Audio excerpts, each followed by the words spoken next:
Jadi sebelumnya coba kalian bayangin nih, kalian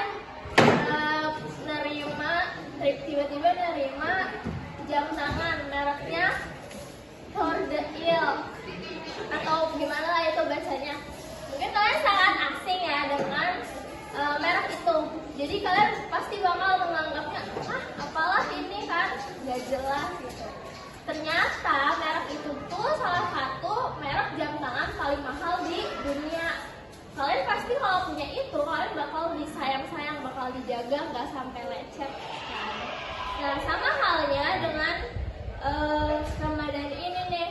Ada kata-kata bijak begini nih. Orang tidak mengerti harga sesuatu, dia tidak bisa menghargai sesuatu itu.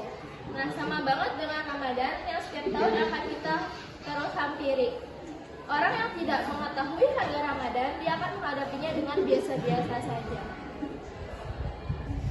Ada sebuah cerita yang diriwayatkan oleh Sahih yang disampaikan oleh salah satu sahabat yang dijamin masuk surga, Talha bin Ubaidillah.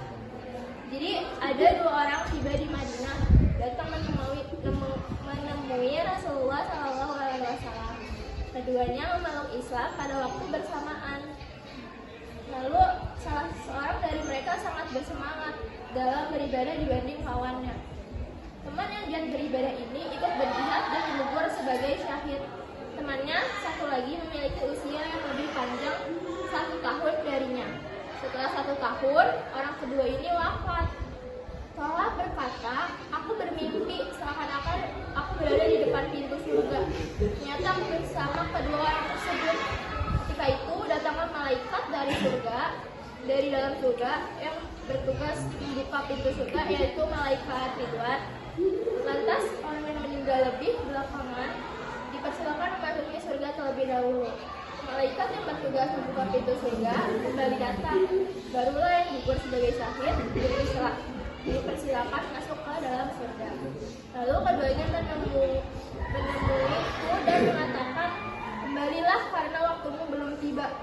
Pada pagi harinya, Talha menceritakan mimpi ini kepada banyak orang.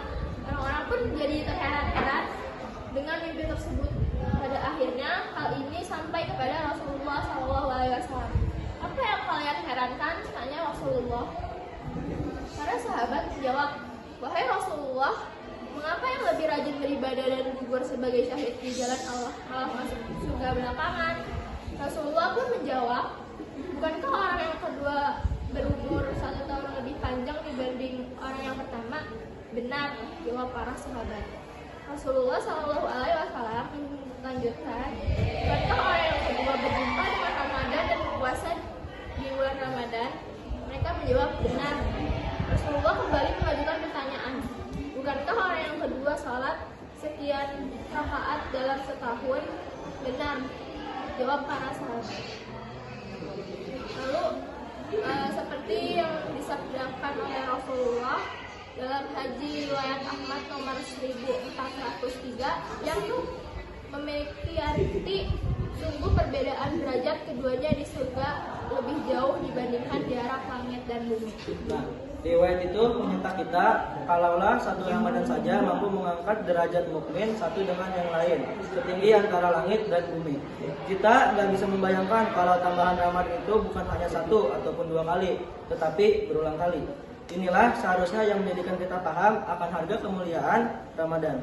Jangan pernah anggap Ramadan itu sebagai mata. Kalau kita memahami harga Ramadan semahal ini dari Allah, kita tak pernah membuatnya berdebu maupun lecet sebagaimana jam mewah tersebut kan. Kalau orang yang syahid saja direndahkan derajatnya dibanding dengan orang yang telah mencicipi 1 Ramadan yang dilalui, maka kita tidak akan pernah membiarkan Ramadan berlaku tanpa merawatnya dengan baik. Nah, cukup sekian dari kita tentang harga sebuah Ramadan. Ada yang mau bertanya? Saya mau nanya, apa yang bisa kita lakukan untuk memanfaatkan sebuah Ramadan? Nah, jadi banyak banget yang bisa kita lakukan untuk memanfaatkan bulan Ramadan ini dengan baik. Salah satunya itu seperti tarawih, tapi ini emang wajib sih, jadi kalian harus tarawih. Terus tadarus Al-Quran, terus kemudian mendengar salawat, terus sholat tahajud. terus berzikir, dan masih banyak lagi.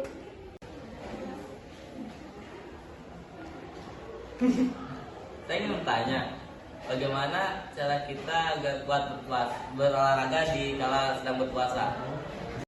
Caranya, jika ingin berolahraga, sebaiknya berolahraga 2 jam sebelum buka atau sesudah taraweh.